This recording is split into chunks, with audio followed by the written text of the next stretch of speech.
इधर गुड्डू मुस्लिम की तलाश कर रही थी पुलिस, उधर हो गया बहुत बड़ा खुलासा। योगी ने दिया सख्त आदेश, 24 घंटे में अब कुछ बड़ा होगा।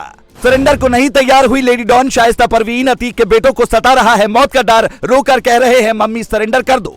बचती रही शाइस्ता, लेकिन पुलिस को मिल गई लोकेशन। बाबा की कसम होगी पूरी, अब गुड्डू मुस्लिम और शाइस्ता का एक साथ लगेगा नंबर। फिल्मों में आपने देखा होगा कि एक माफिया को मारकर ही दूसरा माफिया बनता है। अतीक अहमद माफिया था और उसके गुर्गों का सपना था माफिया बनना।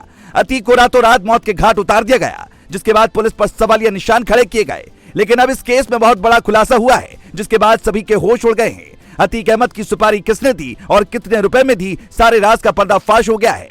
क्या है कहानी, हम आपको बताएं उससे पहले ये जान लीजिए कि अब अतीक अहमद की मौत के बाद उसकी संपत्ति का क्या होगा और किसे वो संपत्ति मिलेगी।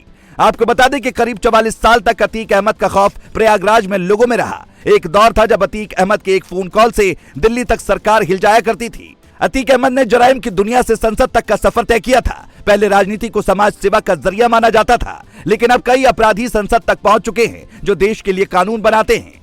इसी तरह जराइम की दुनिया में रहते हुए अतीक ने अकूत संपत्ति बनाई थी और एक बड़ा गैंग था जो उसके एक इशारे पर अपराध को अंजाम देता था। लेकिन अब अतीक की मौत हो चुकी है, तो ऐसे में दो सवाल हैं कि अब उसके गैंग को कौन संभालेगा और उसकी संपत्ति का क्या होगा। आपको बता दें कि अतीक अहमद के पास अकूत संपत्ति थी। पुलिस के आंकड़ों के मुताबिक प्रशासन ने अतीक की 1600 करोड़ से ज्यादा की संपत्ति कुर्क की। कई अवैध कब्जों पर बुलडोजर चला। अतीक अहमद और उसकी पत्नी शाइस्ता परवीन के 5 बेटे थे।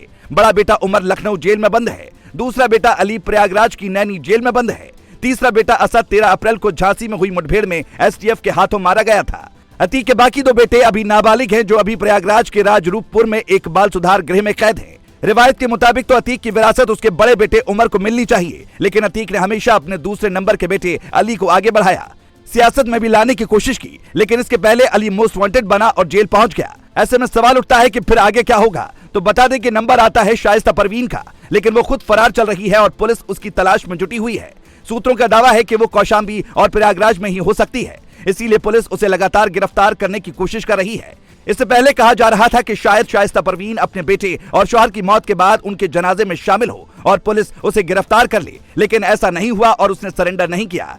लेकिन इसी बीच मीडिया रिपोर्ट में जो खुलासा हुआ है वो ये कि अतीक अहमद को मारने की सुपारी उसके राइट हैंड गुड्डू ने ही दी थी। ऐसा दावा कुछ मीडिया संस्थानों ने किया है। हालांकि पुलिस की तरफ से अभी इस पर कोई बयान सामने नहीं आया, लेकिन अगर इस दावे में थोड़ी भी सच्चाई है तो ये वाकई में हैरान करने वाली बात है, क्योंकि अतीक अहमद गुड्डू मुस्लिम को अपने भाई से भी ज्यादा मानता था। लेकिन आपने फिल्मों में जरूर देखा होगा कि एक माफिया को मिटाकर ही दूसरा माफिया बनता है, तो कहीं गुड्डू मुस्लिम के दिमाग में भी तो ये बात नहीं थी कि अतीक को हटाकर ही वो अतीक के साम्राज्य पर कब्जा करेगा।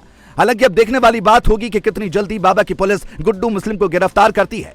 लेकिन एक बात तो तय है कि गुड्डू मुस्लिम जैसे जैसे फरार चल रहा है, पुलिस के सब्र का बांध भी लगातार टूटता जा रहा है। और पुलिस का सब्र अगर एक बार जवाब दे गया तो अंजाम क्या होगा असद के एनकाउंटर से समझा जा सकता है। यानी गुड्डू मुस्लिम की भलाई इसी में है कि वो जितनी जल्दी हो सके पुलिस के आगे सरेंडर कर दे। पुलिस के लिए भी गुड्डू को जिंदा पकड़ना बेहद जरूरी है, क्योंकि ये ऐसा राजदार है जो अतीक के बारे में कई सारे खुलासे कर सकता है। Bureau report.